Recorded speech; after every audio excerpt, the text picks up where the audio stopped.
Congress party और Samajwadi party के बीच रिश्तों में चल रही खटास में मिठास आती दिख रही है। मोदी सरकार को हटाने के लिए दोनों दल अपने विचारधारा, अपनी नैतिकता से समझौता करके एक साथ एक प्लेटफॉर्म पर खड़े हो गए हैं। यूपी में दो लड़कों की जोड़ी ने लोकसभा के चुनाव में धूम मचाई थी।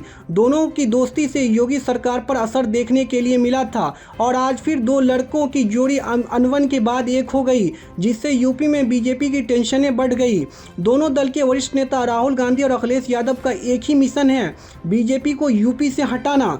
2024 के लोकसभा चुनाव में दोनों की जोड़ी ने बीजेपी के सीटों में जबरदस्त सेंध लगा दी थी और यूपी में बवाल मचा दिया था।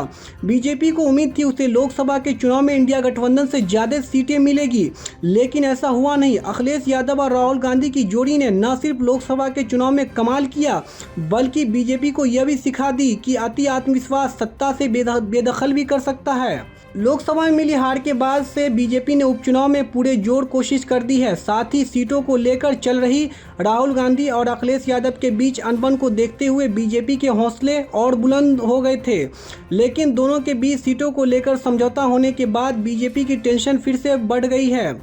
बीजेपी को लोकसभा की तरह उपचुनाव में सत्ता से औंधे मुंह न पलटना पड़ जाए, यह डर सताने लगा है।